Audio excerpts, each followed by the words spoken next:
Bonjour à toutes, bonjour à tous, TDS Racing, on va vous emmener aujourd'hui voir le team basé dans la banlieue de Montpellier à Saint-Onès. TDS Racing, team dirigé par Xavier Combet et Jacques Morello. Et donc, je ne sais pas si vous voyez le nom, hop, vous voyez peut-être mieux comme ça, allez, on y va. Salut Laurent, comment vas-tu? Salut Xavier. On sonne mais c'est ouvert. Hein. Bah ouais, écoute. Ça va? La mode 2021, ça fait plaisir de te voir chez TDS. Merci. La dernière fois, vous étiez juste arrivé ici, donc je suppose que ça a pas mal changé depuis 2014, juin 2014. Okay. Ouais. Exactement, on est installé ici donc depuis 2014 pour des raisons pratiques proches de l'autoroute. On est plutôt, bon vous le voyez, aujourd'hui on a de la chance, il fait beau, on est dans le sud, proche du Castellet, proche de Barcelone, proche de Manicourt et bien d'autres circuits, donc c'est vrai que pour nous c'est une situation stratégique. Surtout qu'avant vous n'étiez pas du tout ici en plus. On était un petit peu plus loin, 60 km d'ici, Béziers. Donc bon voilà, on a fait construire ce bâtiment qui est un outil aujourd'hui qui pour nous permet justement de travailler sur les prototypes LMP2, les LMP3 pour certaines, et puis d'autres véhicules de temps en temps. Ok, bon, on va faire une petite visite. Allez, c'est parti. Donc on retrouve nos deux semi-remorques que l'on voit habituellement sur les circuits. Un aux couleurs Real Team et l'autre aux couleurs Jumbo pour le Racing Team Nederland pour le LMP2 en WEC. C'est bien parce qu'ils sont à l'abri, en plus il faut décharger et tout. Ça ouais, écoute, il fait toujours beau ici, non? Il fait toujours beau, mais justement le soleil aussi c'est bien d'être à l'ombre. Donc écoute, ça nous permet surtout de décharger, charger en toute confidentialité et puis aussi en toute sécurité, en effet pour les conditions météo, c'est toujours agréable. Un petit coin à l'extérieur où des fois on profite à la coupure de justement des bonnes températures dans le sud. Et donc voilà, on rentre. Allez. Vas-y, je t'en prie. Écoute, on va directement aller au sein du sein, au cœur du réacteur, on va dire. Voilà, ça c'est la pièce principale de notre atelier, donc où on retrouve aujourd'hui nos deux LMP2, une LMP3. Donc cette LMP3 nous permet de faire des roulages d'entraînement pour certains pilotes, ce qu'on appelle assez régulièrement des track day. Voilà, donc elle ne fait pas de course. Hein. Non, elle ne fait pas du tout de course. Voilà, des jeunes pilotes donc, qui arrivent du karting ou d'autres catégories qui veulent s'essayer à l'endurance ont la chance de pouvoir tester cette voiture qui est quand même, on le rappelle, avec des performances intéressantes, puisque même si ce n'est pas la dernière configuration du LMP3, on est quand même sur une voiture qui roule à près de 270 km/h au Castellet. Donc, et l'idée c'est de faire une petite filière un peu? Écoute, c'est sûr qu'on essaie de détecter des pilotes en permanence et on pense souvent à ces pilotes Silver par exemple pour après les amener vers le LMP2. Donc oui, c'est entre autres une des raisons pour laquelle on a ce véhicule ici. Ouais. D'accord.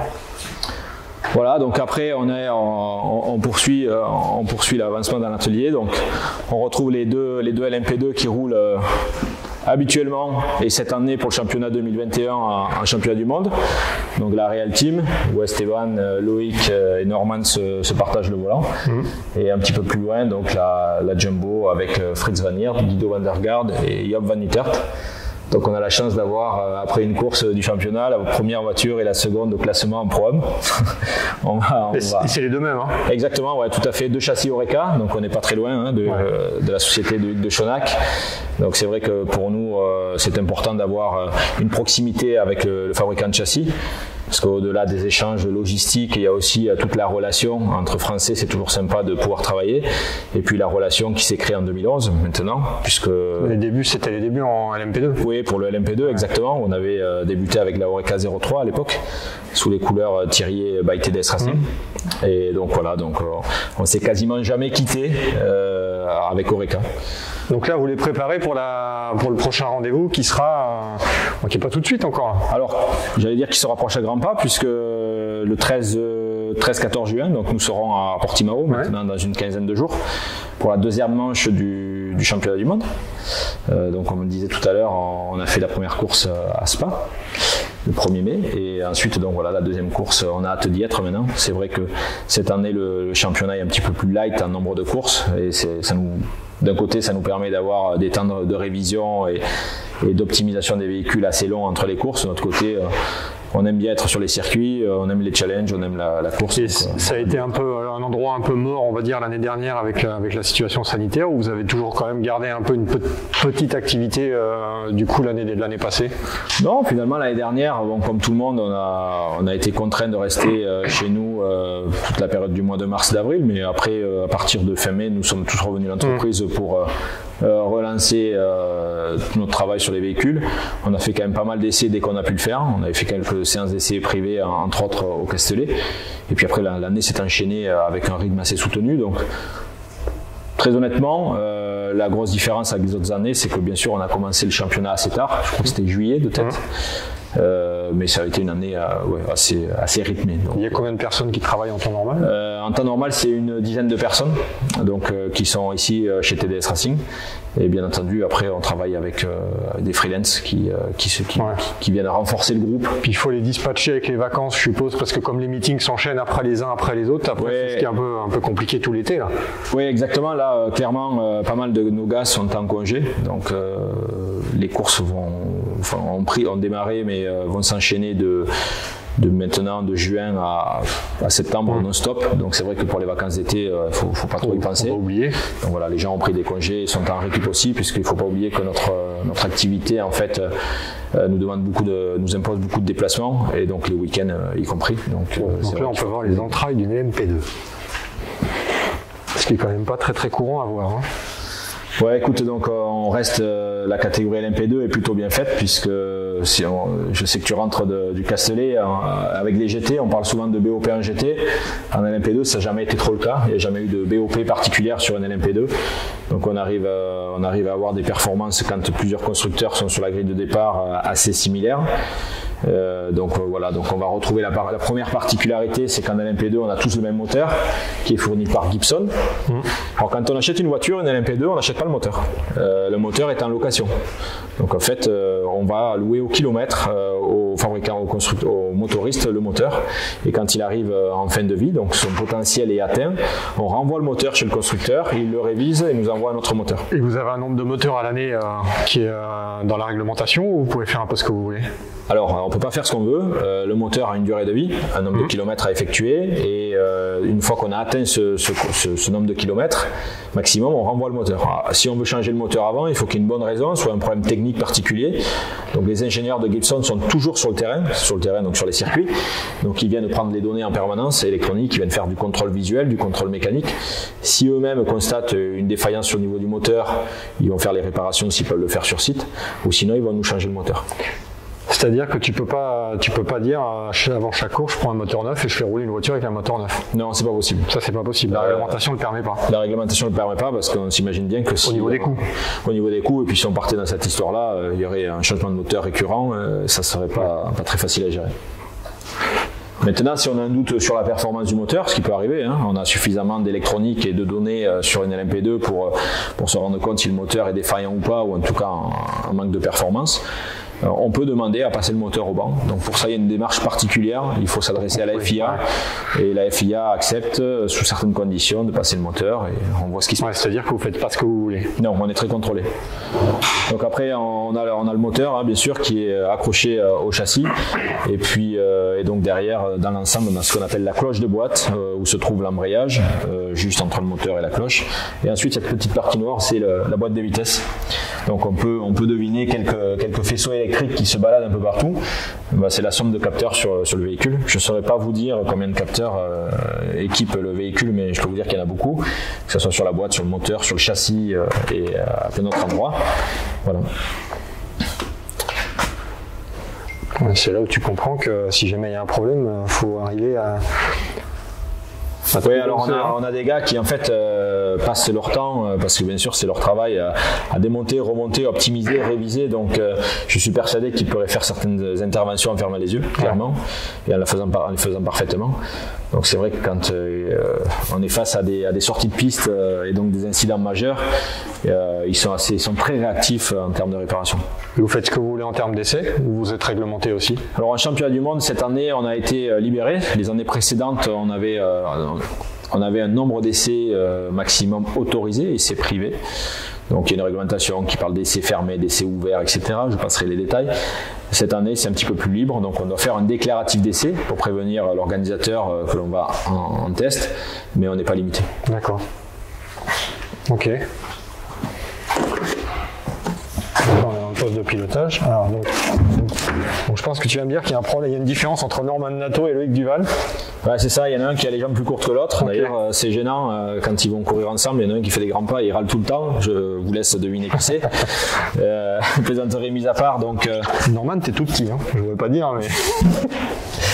En fait, là, on retrouve clairement le poste de pilotage avec le baquet, donc qui est ici. Et en effet, on voit plusieurs couches. Ces couches se correspondent à chaque fois. Il y en a une autre dessous aussi. Ouais, exactement. Chaque couche, en fait, correspond à un insert. C'est comme ça qu'on l'appelle. Donc, bien entendu, on a tous nos tailles qui sont différentes et aussi notre poids, nos largeurs de bassin. Ce qui est important, c'est que pour ces voitures qui roulent à plus de 300 km/h, avec des jets importants, avec des contraintes physiques importantes, il faut que le pilote absolument, pour des raisons sécuritaires et des raisons de confort et d'optimisation, soit super bien calé. Donc en fait, en début de saison, c'est une des premières choses que l'on fait avec le pilote. On va régler sa position de conduite. Donc on va trouver une position du pédalier, puisque les freins, l'accélérateur, etc. vont se régler. Par contre, une fois que c'est réglé, c'est figé. Donc les trois pilotes vont devoir faire avec la même position. Et après, on va ajuster l'avancement vers le volant et donc la position aussi visuelle dans le cockpit avec ce type d'insert en fait. Donc ce sont, là on le voit, c'est recouvert, mais en fait au départ ce sont des microbilles dans lesquelles on vient injecter de la résine et ensuite ça se solidifie et ça vient faire en fait ce qu'on appelle donc un insert, une parfaite coquille qui reprend, qui épouse la forme du dos du pilote et qui permet de le caler, de le positionner au mieux dans son véhicule. Ouais, parce que donc le pédalier, lui, il bouge pas. Non. Le volant, on bouge pas non plus. Non plus. Donc on a juste le pilote doit juste s'adapter en fonction de sa taille. Donc Esteban est plus grand. Voilà. Donc lui, il n'a pas besoin d'insert. Exactement. Alors, il a un baquet. Enfin, il a un baquet, mais on remet pas un insert par-dessus. Exactement. Donc on a un baquet pour le pilote qui est le plus grand, et ensuite on vient rajouter les inserts. D'accord. Que certains appelaient à l'époque des chips. Ouais. Et ça, on en fait en début de saison et après on n'en fait plus.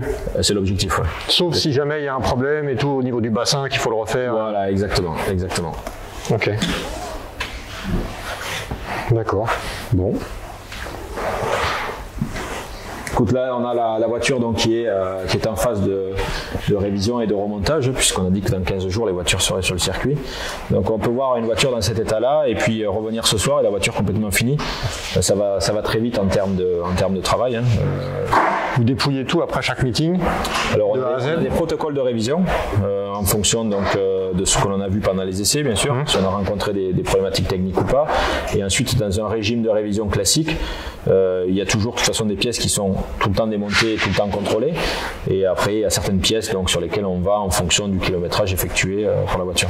Il faut savoir qu'une voiture de course, alors chez nous, chez TDS, c'est sur toutes les voitures de course, et en particulier sur les LMP2 qui sont ici, on est en mesure de déterminer, de vous dire le kilométrage de chaque pièce, chaque rondelle, chaque écrou qui compose la voiture.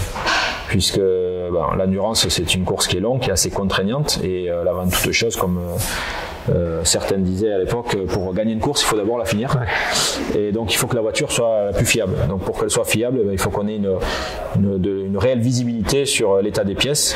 Donc, chaque pièce a une durée de vie. On a su, avec le temps et l'aide du constructeur, définir la durée de vie de chaque pièce. Et bien entendu, on les monitore. Donc, chaque fois que la voiture prend la piste et qu'elle parcourt un mètre, ce mètre-là est marqué. Donc, si tu changes une rondelle, on sait la rondelle quand est-ce qu'elle a été mise. Exactement. Alors, pousser à son extrême, c'est ça. Ouais. Ok. Voilà. Parce qu'il y a quelque chose qu'on n'a pas dit, on l'a derrière nous, mais TDS a aussi fait rouler des GT. Hein. Enfin, on vous connaît surtout pour le proto. Ouais. Il y a quand même eu un moment, une époque un petit peu GT avec BMW.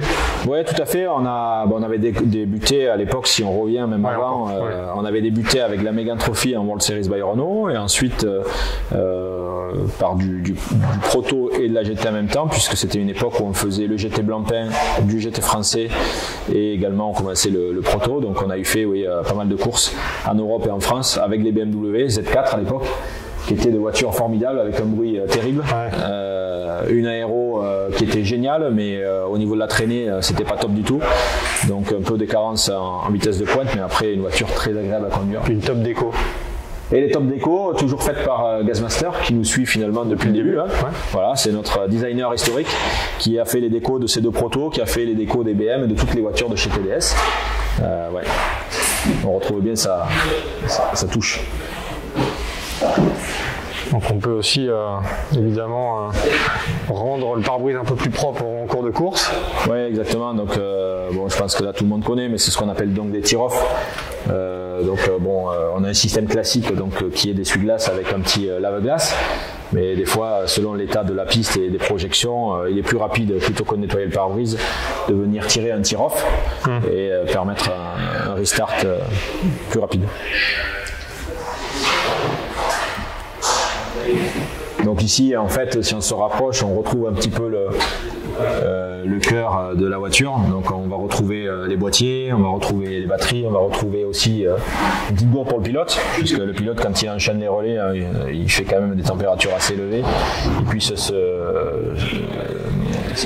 réhydrater en utilisant donc les gourdes que l'on change régulièrement pendant les relais. Vous avez une caméra sur l'arrière comme certaines GT ou il y a que les rétros? Pas en proto. Que les rétros.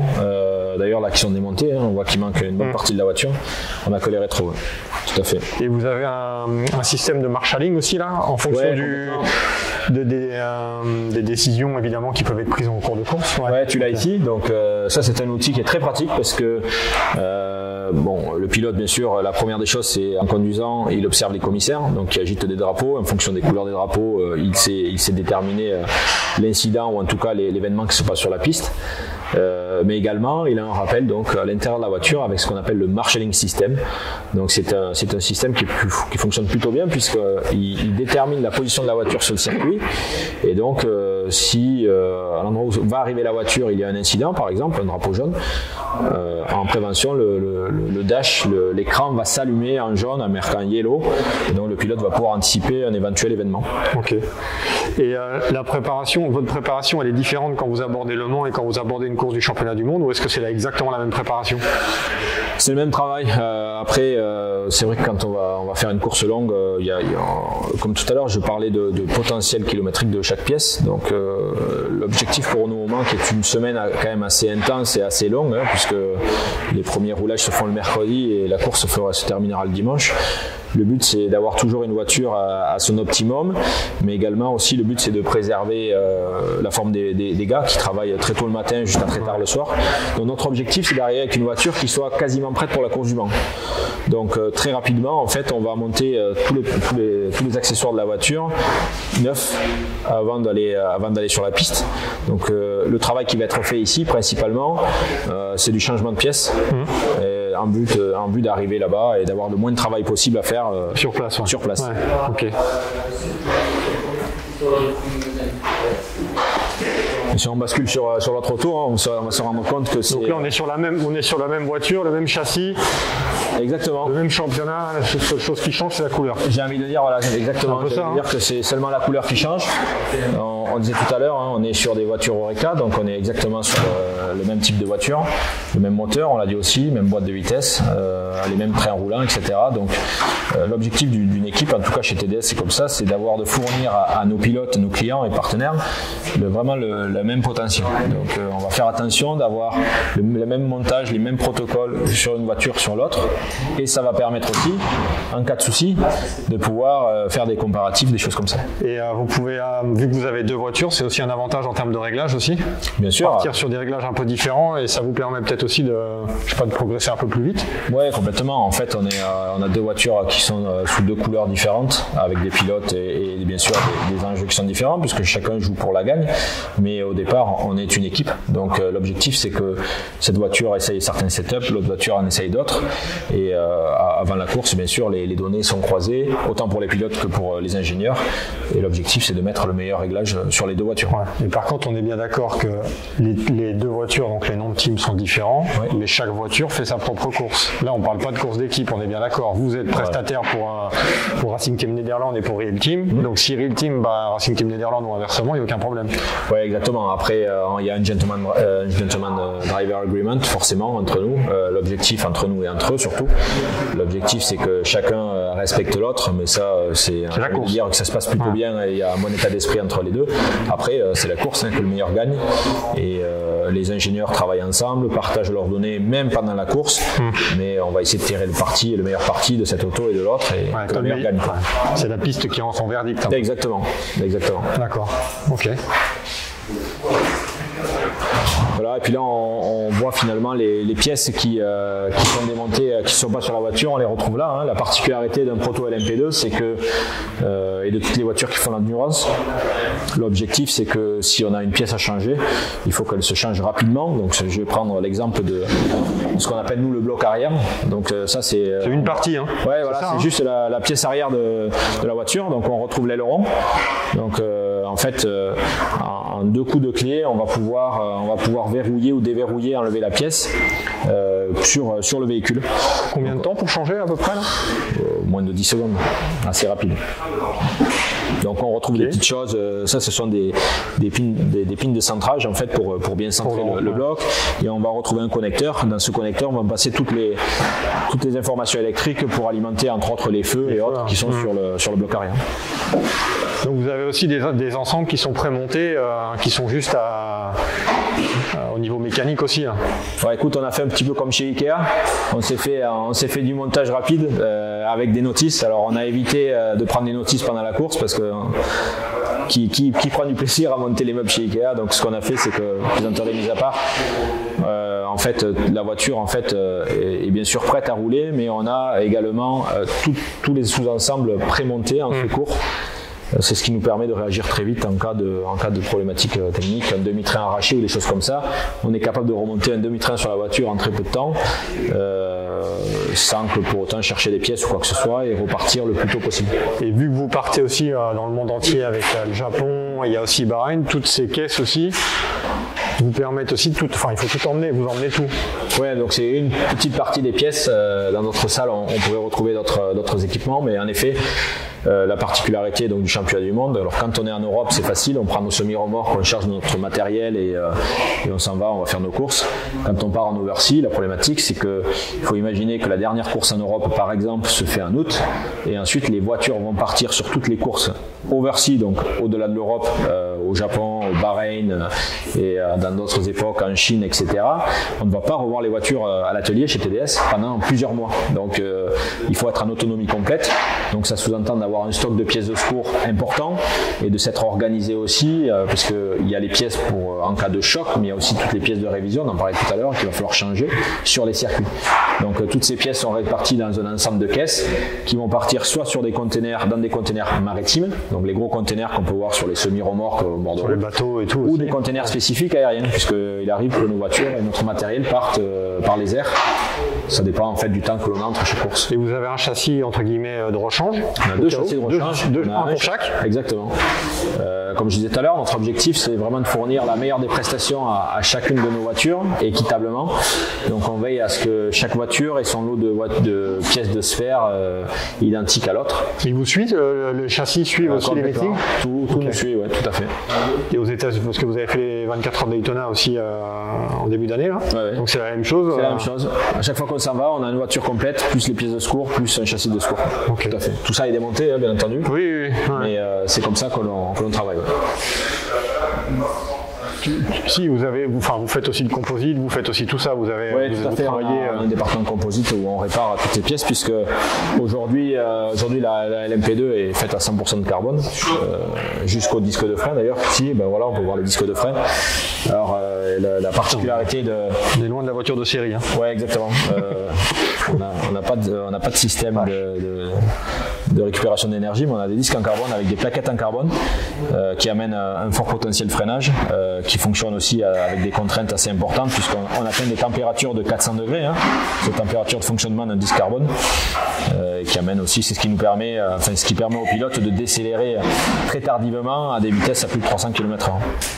D'accord. Donc après, oui, les carrosseries, donc tout en carbone, donc il faut bien entendu avoir des spécialistes qui sont là pour réparer les bobos qui peuvent apparaître suite à des accrochages ou des petits chocs sur la piste.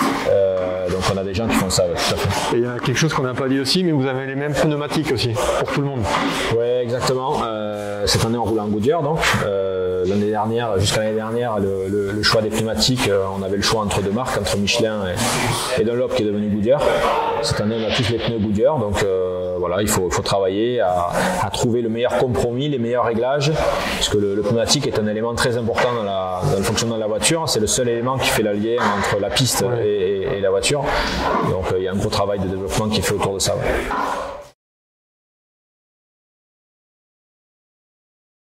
Bon, c'est bon? C'est quoi là? Tu peux nous expliquer un peu là? C'est quoi le truc? LMDH. Ouais, ça me parle. Voilà. C'est homologué le LMDH là? Parce que là. Écoute, on a une discussion avec la CO et la FIA. Le système hybride il est là, non? C'est ça? Je peux pas trop t'en dire parce qu'on est vraiment sur un développement très spécifique. Ok. Alors écoute, c'est un des outils un peu particuliers. C'est vrai qu'on a l'habitude de voir des voitures assez développées. Et puis là, on se retrouve avec un engin assez spécifique avec deux fûts dont on terre à la marque et puis voilà, c'est 4 roues. Tout simplement, c'est un châssis qui nous permet de nous entraîner à faire des pit-stops, de les entraîner à faire des pit-stops. Et ils s'entraînent d'ailleurs, non? Ouais, là écoute, ils vont débuter une séance de pit-stop, donc on fait ça régulièrement. C'est de travailler à raison de 2 à 3 fois par semaine, midi et soir, des pit-stops. Parce que la particularité de notre travail, c'est de réaliser les voitures, de les développer, donc ils sont régulièrement démontés, et pour faire des pit-stops, c'est compliqué. Donc on a créé ce petit châssis qui reprend exactement les caractéristiques d'une LMP2 en termes de dimensionnement, qui est équipé de VRM, on repose sur les photos, et on va pouvoir le voir en action, et puis voilà, avec une tour à essence qui nous permet de faire la réalité. Cet appareil comme ça là, ressemble à rien, mais quelque part c'est un outil précieux, puisqu'il permet d'entraîner les gars. Il nous permet aussi d'analyser tous les gestes, le positionnement, la gestuelle, donc, des gens qui vont changer les roues, des gens qui vont mettre les roues. Et donc c'est un travail derrière de longue haleine, puisque les entraînements sont filmés, sont chronométrés. Et l'objectif c'est d'être le meilleur sur la piste, mais aussi d'être le meilleur au changement de roue. Ouais, parce que quand vous faites ça en temps réel, il n'y a pas de temps. Vous êtes pas, il faut le but du jeu est bien de le faire le plus vite possible.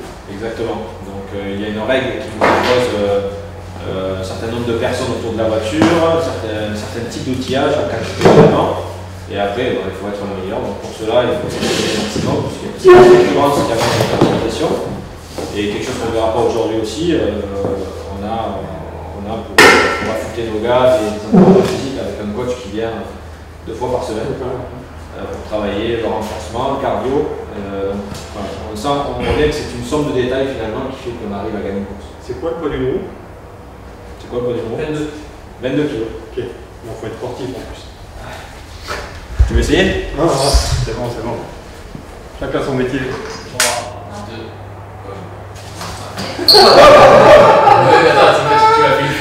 Allez, Nico, fais pas des feintes. C'est Nico.